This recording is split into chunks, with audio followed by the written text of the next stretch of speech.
आत्मा कहते हैं ऐसे सतगुरु के फिर गुणगान क्या करूं। आप तो बालक हो, कोई दूसरी कक्षा का, कोई पहली कक्षा का, कोई वैसे सत्संग सुन करने के लिए आया है।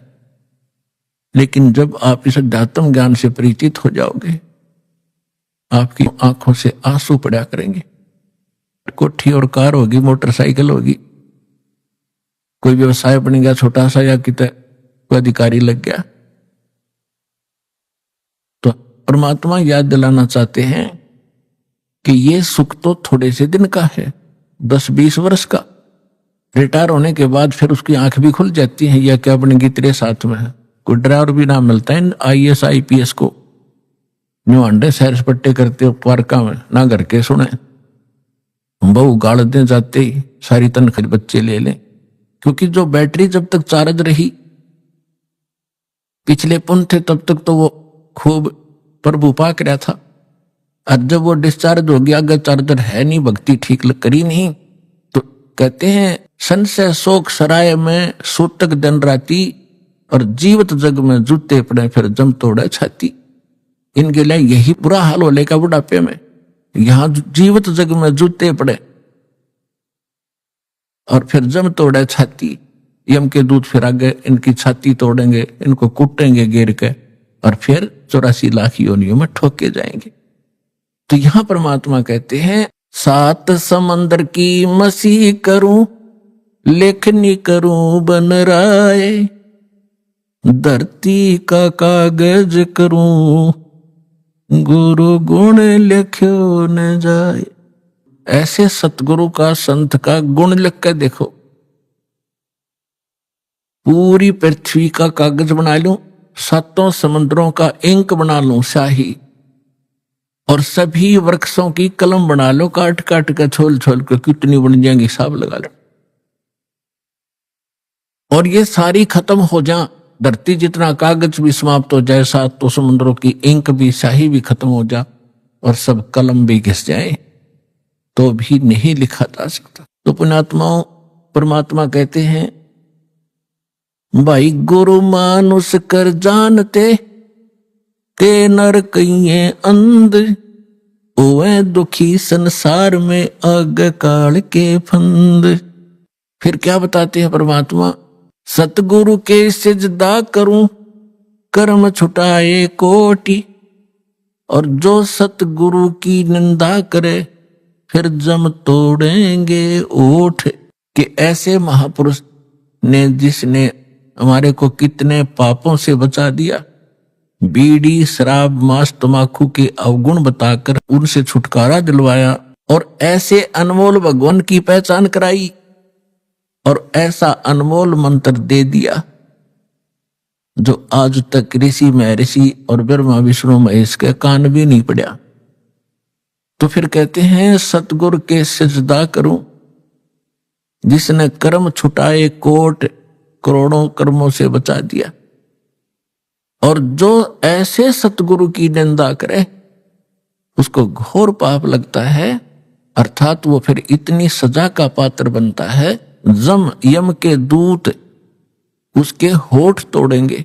होठ फोड़ेंगे मतलब कि ऐसा बुरी तरह पीटेंगे, कितने लागो, ये नहीं देखेंगे इसके, ये यहां नहीं मारेंगे होठों पर, तो कहते हैं उसके फिर जम तोड़ेंगे होठ। कहने का भाव यह है कि उसको बहुत भयंकर सजा मिलेगी। तो पुण्यात्माओं, सत्संग से ज्ञान होता है। जैसे आप कल के सत्संग में सुन रहे थे कि धर्मदास नाम के एक महापुरुष, जैसा परमात्मा लीला करता है उस आधार से उनको मिले। परमात्मा की गुणों में लिखा है कि वो परमात्मा प्रत्येक युग में ऐसी लीलाएं करता है।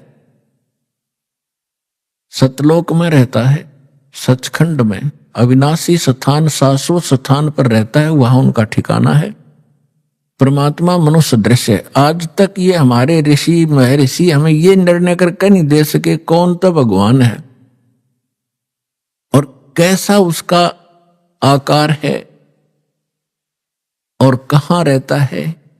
उसके पाने का मंत्र कौन सा है, और जो ज्ञान आप दे रहे उसका प्रमाण कहाँ है। लोक वेद सुनाया करते, अपनी अपनी दंत कथा सुनाया करते, अपनी अपनी कह गए इस दुनिया के माँ, और बिन साहेब की बंदगी कहीं ठोर ठिकाना ना। तो पुण्यात्माओं, अभी तक हमारे को ये पता ही नहीं था कि भगवान वास्तव में है कौन। हम विष्णु जी की पूजा करते थे और फिर कहते थे, ध्यान लगाते हैं, क्या देखा कि प्रकाश देखा। भगवान कैसा, भगवान निराकार है। फिर श्री विष्णु जी क्या है, हमारी बुद्धि बालकों जैसी थी, स्थिर नहीं थी, हमें पता ही नहीं था, क्योंकि हमें गुरु ऐसे मिले थे। तो परमात्मा कहते हैं, मां मुंडू उस संत की जिस तन संशय ना जावे। कहते इसे संत ने छोड़ दे तुरंत, जो शंका निवारण नहीं कर सकता सारी। तो आज तक हम जितने भी सत्संग सुना करते थे या अनुभव पढ़ा करते थे संतों के, उनसे संशय समाप्त नहीं होता था, लेकिन हम श्रद्धालु होने के नाते उनको पढ़ते ही रहते थे। तो परमात्मा का एक विधान है, परमात्मा उसी विधान अनुसार अपने सब कार्य करते हैं। परमेश्वर सतलोक में रहते हैं, जिसको गीता जी में शाश्वत स्थान कहा है, सनातन परमधाम कहते हैं। और वहां परमात्मा मनुष्य दृश्य है, एक सिंहासन पर विराजमान है। एक बहुत बड़ा गुम्बद है परमात्मा के ऊपर, बहुत बड़ा एक मंदिर नुमा आकार का, उसके सेंटर में परमात्मा का सिंहासन है। उसके ऊपर मुकुट धारण करके परमात्मा बैठे हैं, और सिर पर सफेद छत्र है दाता के। और वहां परमात्मा के एक रोमकूप में करोड़ सूर्य मिला दे, करोड़ चंद्रमा, इनकी रोशनी भी फीकी पड़े, इतना नूर है दाता का।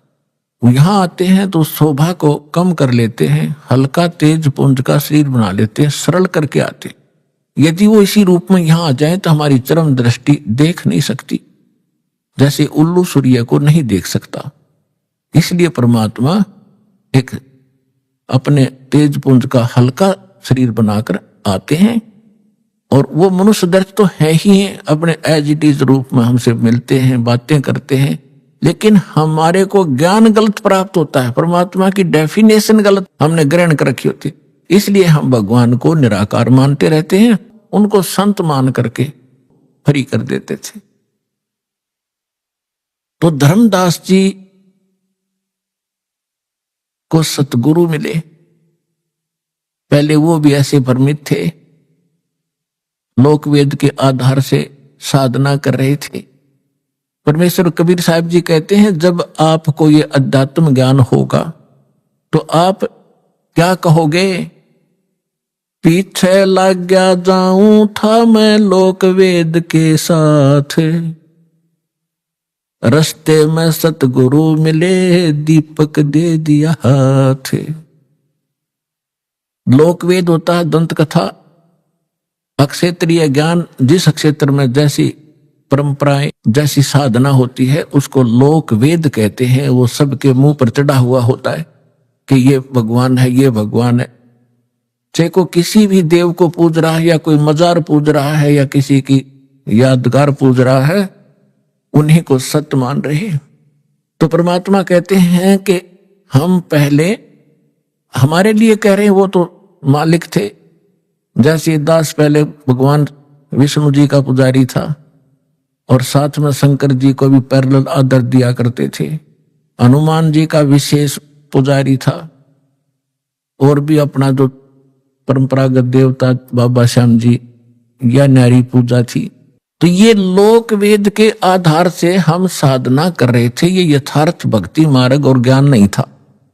और जब ये मार्ग मिला परम पूज्य परमेश्वर के श्रेष्ठ आत्मा पुण्य आत्मा स्वामी रामदेवानंद जी दास को मिले, उन्होंने दास को एक दीपक दे दिया तत्व ज्ञान रूपी, कि अब आप अंधेरे में भटक रहे हो, आपके पास कोई मार्ग नहीं है जिसकी रोशनी में आप ठीक चल सके। तो उस तत्व ज्ञान रूपी दीपक के रोशनी में दास फिर सीधा चला, तो आज सफलता मिली। तो परमात्मा कहते हैं पीछे लगा जाऊं था मैं लोक वेद के साथ, रस्ते में सतगुरु मिले। और यो तत्व ज्ञान रूपी दीपक टॉर्च दे दी, लालटेन दे दी, किसकी रोशनी में चल, गड्ढों में मत गिर। यहां परमात्मा कहते हैं कि धर्मदास जी को परमात्मा मथुरा में मिले, वहां उनको टॉर्च दे दी, दीपक दे दिया, उसके बाद उनकी दिशा बदल गई। तो इसी प्रकार कल आपको सत्संग में सुनाया गया था कि धर्मदास जी को परमात्मा मिले, लेकिन हमारे अंदर इतना खचड़ा भर गया है ये अज्ञान का, ये जल्दी से समाप्त नहीं होता। दीक्षा भी ले ली धर्मदास जी ने, भगवान को देख भी लिया, लेकिन वो पुरानी कथाएं, पुराना रंग, वो पेंट कहीं ना कहीं किसी कोने में दबा ही रहता है। एक दिन धर्मदास जी ने प्रश्न किया कि हे परमेश्वर, अक्षमा करना अपने किंकर को, मैं पामर प्राणी हूं, लेकिन दाता मुझ नालायक व्यक्ति के अंदर कुछ ऐसी शंकाएं किसी कोने में और जमा हैं, दाता उनका भी समाधान कीजिए। परमेश्वर ने कहा बोल भाई, जब तक शंकाएं तेरी समाप्त नहीं होगी तू भक्ति खाक करेगा।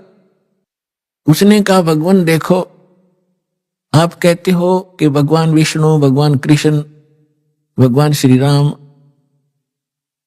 इनमें कोई शक्ति नहीं थी, ये कोई कुछ नहीं कर सकते। हमने कथाएं सुनी अपने पहले वाले गुरुओं से कि भगवान श्री कृष्ण ने मोर ध्वज के पुत्र ताम्र ध्वज को आरे से दो फाड़ करवा के चिरवा के मृत्यु को प्राप्त हो गया था, उसको जीवित कर दिया भगवान। अब ये बात मेरे गले नहीं उतर रही, क्या उनमें शक्ति नहीं थी? भगवान श्री कृष्ण ने सुदामा उसका मित्र था, दारिद्र बहुत घना था, उसमें बहुत ही निर्धन व्यक्ति था, क्लास फेलो था उनका। एक दिन उनके पास गया जब वो द्वारका के राजा थे, और भगवान 2 मुट्ठी चावल खा के और उसका सुंदर महल बना दिया और घना धन दे दिया उसको। परमात्मा बोले ठीक है बच्चा, पहले तो आप लोग इतने भावुक हो कि सुनते नहीं ध्यान से। परमेश्वर ने कहा कि मैं ये नहीं कह रहा कि ब्रह्मा विष्णु महेश में कोई शक्ति नहीं, ये कुछ नहीं कर सकते। परमात्मा कहते थे कि तुम इनको समर्थ मानते थे कि ये समर्थ भगवान है, सारी सृष्टि के रचनहार हैं, ये अजन्मा है, इनकी मृत्यु जन्म नहीं होता, इनके कोई माता पिता नहीं। तो वो तेरे रूबरू कर दिया, इनके माता पिता हैं, इनकी जन्म मृत्यु होती है, जिनकी जन्म मृत्यु होती है वो सक्षम कैसे होगे? तो परमात्मा ने कहा कि जैसे एक स्टेट के प्रांत के मंत्री में जो शक्ति होती है वो शक्ति होती है, लेकिन वो प्रधानमंत्री नहीं होता, प्रधानमंत्री जैसी पावर नहीं रखता। अब परमात्मा ने बताया कि आप कह रहे हो श्री कृष्ण भगवान ने मोर ध्वज के पुत्र ताम्र ध्वज को तो वहां जाके और शर्त रखती कि हम, मेरा शेर जो है सिंह, ये मांस खाएगा और आपके परिवार के एक सदस्य का खाएगा। जित कथा आपने सुन रखी बहुत बार, ये नहीं सुनाऊंगा आज। ऐसा ही किया गया, ताम्र ध्वज को चीरा गया, वो मर गया और श्री कृष्ण ने जीवित भी कर दिया। उनकी परीक्षा ली, वो सफल हुए। ठीक है, अभी यहां तो श्री कृष्ण ने ताम्र ध्वज तो जीवित कर दिया। जब महाभारत के युद्ध में उसकी बहन सुभद्रा का पुत्र अभिमन्यु युद्ध में मारा गया, चक्रव्यूह में। सुभद्रा रोए, 5 पांडव रोए, उनका कुल नाश होए, और श्री कृष्ण रोए बैठ के, तब वो क्यों नहीं जीवित कर सके अभिमन्यु को? अब हमारी इतनी बुद्धि थी, धर्मदास चुप हो गया। कहा भगवान या तो बात कभी ध्यान में आई ही नहीं हमारे। इसलिए परमात्मा कहते हैं गुरु बिन काहु न पाया ज्ञाना, जो थोथा भूषड़ मूड किसाना। तुम थोथा भूषड़ रहे थे अभी तक, और सारे तुम्हारे गुरु सिर पैर तानी कथा सुना दे राम बिलनी की, बस खाई रोटी जाओ जय बोलो। ये कोई कहानी थी? ये कोई ज्ञान था तुम्हारा? तो परमात्मा से धर्मदास जी ने पूछा कि भगवान फिर कारण क्या था? कारण ये था कि ताम्रध्वज की आयु शेष थी और इतनी शक्ति ये रखते हैं, ये तो ऋषि महर्षि रखते हैं। ऐसी तो गोरखनाथ जी ने अपने गुरु मच्छंद्रनाथ का हुका हुआ शरीर अस्थियां उठा के और उसको जीवित करके मच्छंद्रनाथ बना दिया। श्री कृष्ण जी ने केकला तोड़ दिया, क्योंकि जब तक शेष आयु है, ये आयु नहीं बढ़ा सकते तुम्हारे भगवान। ताम्रध्वज की आयु शेष थी, इसने जीवित कर दिया। और अभिमन्यु की आयु नहीं थी, इतना ही संस्कार था, उसको जीवित नहीं कर सके। समर्थ का शरणाग हो रंग होरियो, भाई कदे न हो काज राम रंग होरी हो। होरी मान खुशी के समर्थ की शरण ग्रहण करो। अगर आपकी आयु भी ना होगी तो भी वो परमात्मा आपकी आयु बढ़ा सकता है, समर्थ। इसका वेद प्रमाण देते हैं। ऋग्वेद मंडल नंबर 10 सूक्त 161 मंत्र 2 में स्पष्ट किया हुआ है कि परमात्मा रोगी को भी स्वस्थ कर सकता है, उसकी आयु भी शेष ना रही हो और धर्मराज के पास भी चला गया हो, वहां से भी छुटवा के ला सकता है।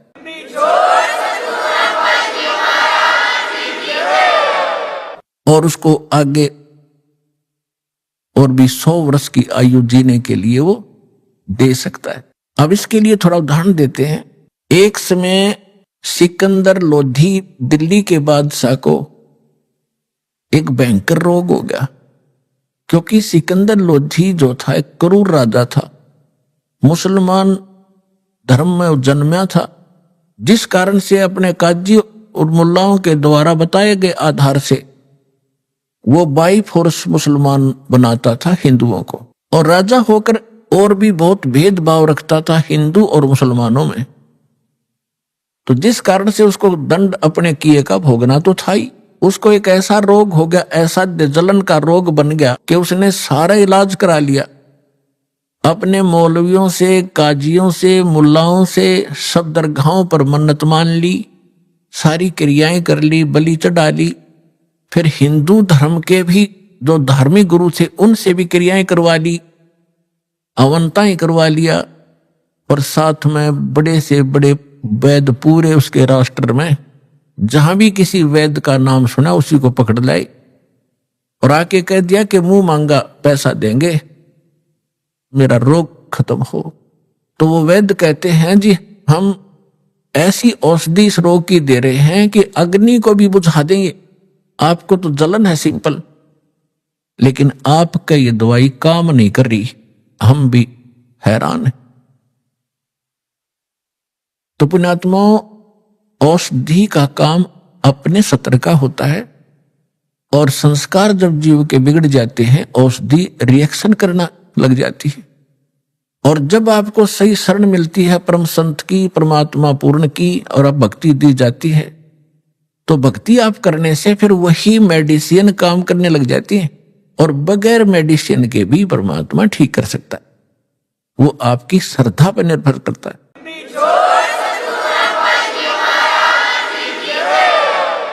उसके कर्म बिगड़ गए थे, कोई औषधि काम नहीं कर रही थी। जो अन्य जो हिंदू धर्म के आचार्य थे उन्होंने बता दिया था, राजन ये आपका प्रारब्ध का कर्म है। प्रारब्ध माने किस्मत में लिखा हुआ, ये आपके पिछले पाप का प्रतिफल है, जो रिटर्न है आपकी किस्मत में लिखा हुआ है, इसको कोई चेंज नहीं कर सकता, ये भोगने से ही समाप्त होगा।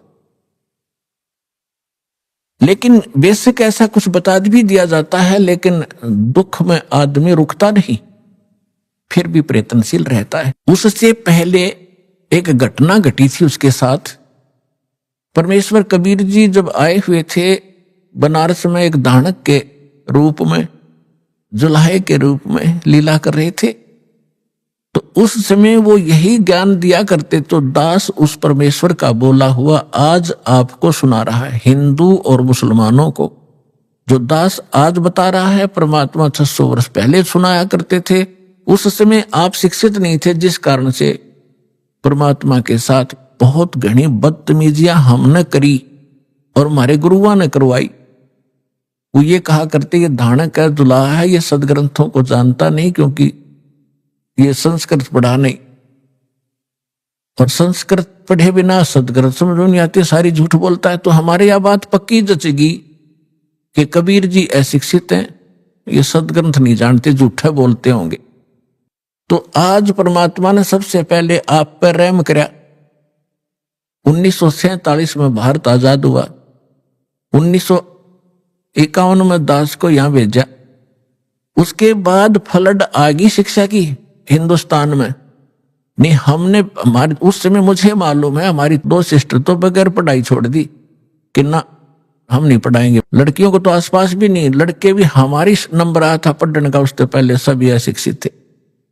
तो कहने का भाव ये है कि परमात्मा ने ये जो शिक्षा है या एक आग है, ये इस जीव की नाशक है, इसने नैतिकता का नाश कर दिया, आपस में शिष्टाचार खत्म कर दिया। ऊपर से हम लिपे चोपड़े दिखे हैं, अच्छी पैंट कोट पहन के, और सारे विचार बिगड़ गए, हमारा व्यवहार बिगड़ गया, बेईमान बन गए, अहंकारी बन गए, छोटी सी पोस्ट पाकर भगवान भूल गए। लेकिन परमात्मा ने ये एक बार ये करना जरूरी था। मालिक को मालूम था कि ये तो आत्मा है, इसको ज्ञान होगा, फिर ये छोड़ देगी उन बुराइयों को। शिक्षा करना जरूरी था। तो ये शिक्षा आपको आज ईब काम आई है, बाकी रोजी रोटी के लिए विशेष नहीं है। ये लाखों बच्चे पढ़ते हैं और नौकरी कितनों को मिलती है? 1 वर्ष में करोड़ों बच्चे हिंदुस्तान में शिक्षा ग्रहण करके फारिग होते हैं। ये MA BA करके, BSc करके, BCom करके, और कितनों को सर्विस मिलती है? कोई बात नहीं, 2 रोटी भगवान ने देनी है, पूर्व निर्धारित है, वो तो वही मिलेगा। जब तक आप इस शरण में नहीं आओगे तो आपको केवल वर्क डन ही, पिछला संस्कार ही मिलता रहेगा। और यहाँ आने के बाद ये कर्म की रेख बदल देता, वो समर्थ है ना। भाग में तो लिख देगा आपके 2 रोटी का, इसके दरबार में कोई कमी नहीं।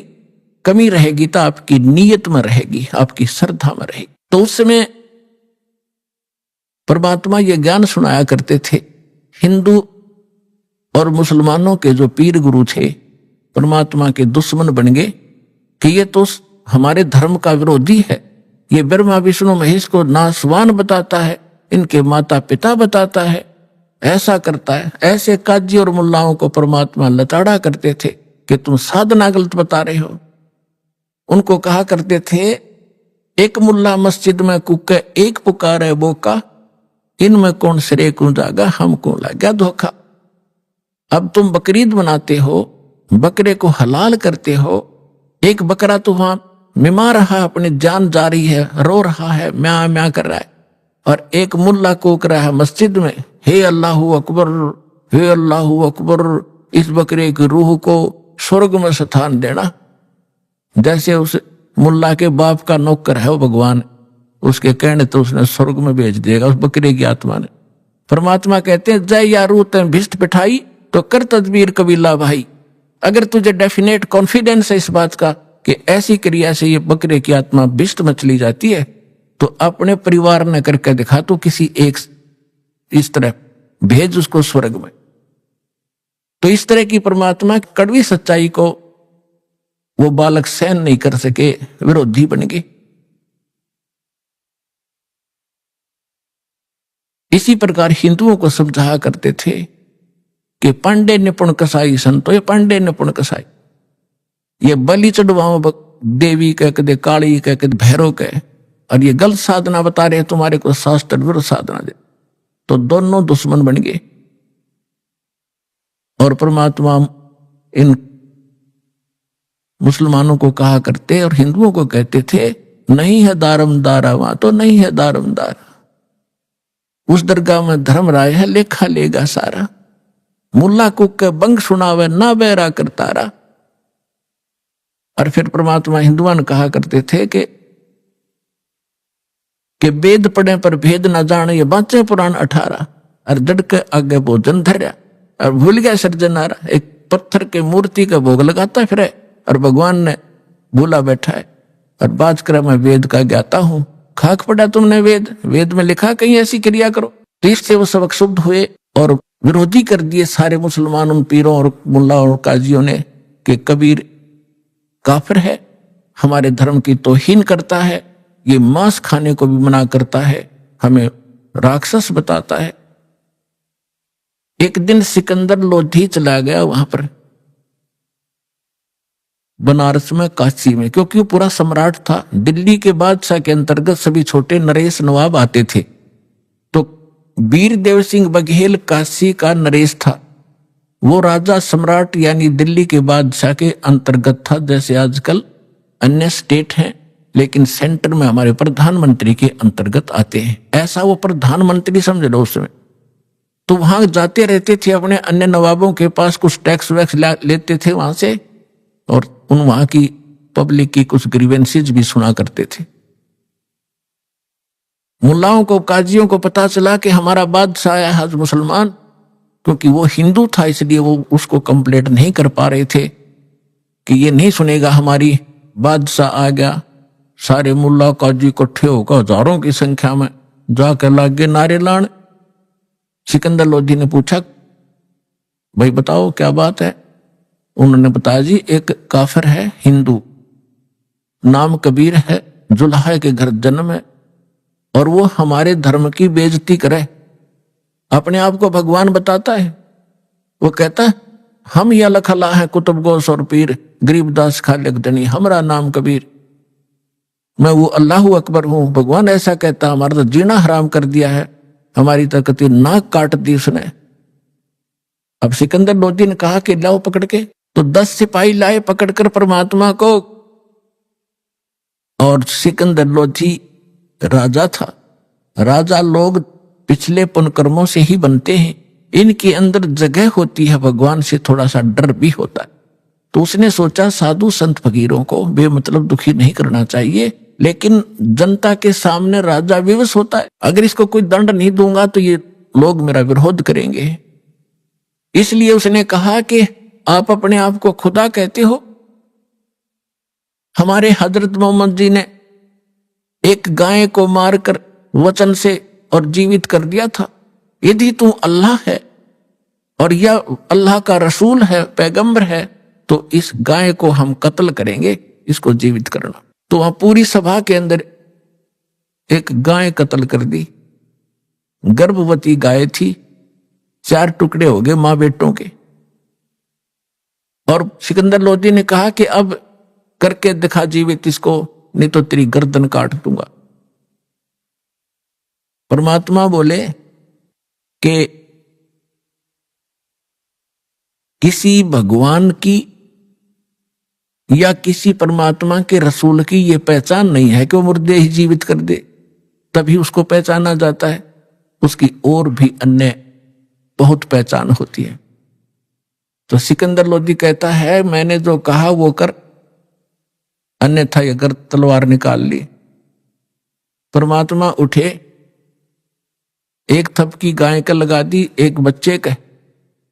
गाय भी जुड़ गई, बच्चा भी जुड़ गया, जैसे निशान भी ना हो, और ला का बच्चा गाय की दूध की डेग बाल्टी ठोक दी और कहा कि गाय अपनी अम्मा है, इस पर छुरी मत बाह, गरीबदास की दूध को सभी आत्म का। अरे अनाड़ियो, तुम गाय का मांस खाकर एक दिन में फारिग कर देते हो, ये तुम्हारी माँ है, जिस ममड़ी का दूध पीवत हो, फिर ताको करो हलाल कसाई। जिसका तुम दूध पीते हो उसको माँ कहते हो। और गाय का, पहले गाय ही ज्यादा होती थी, भैंस इतनी प्रचलन में नहीं थी, नहीं तो भैंस भी माँ है, दूध तो उसका पीवे हम।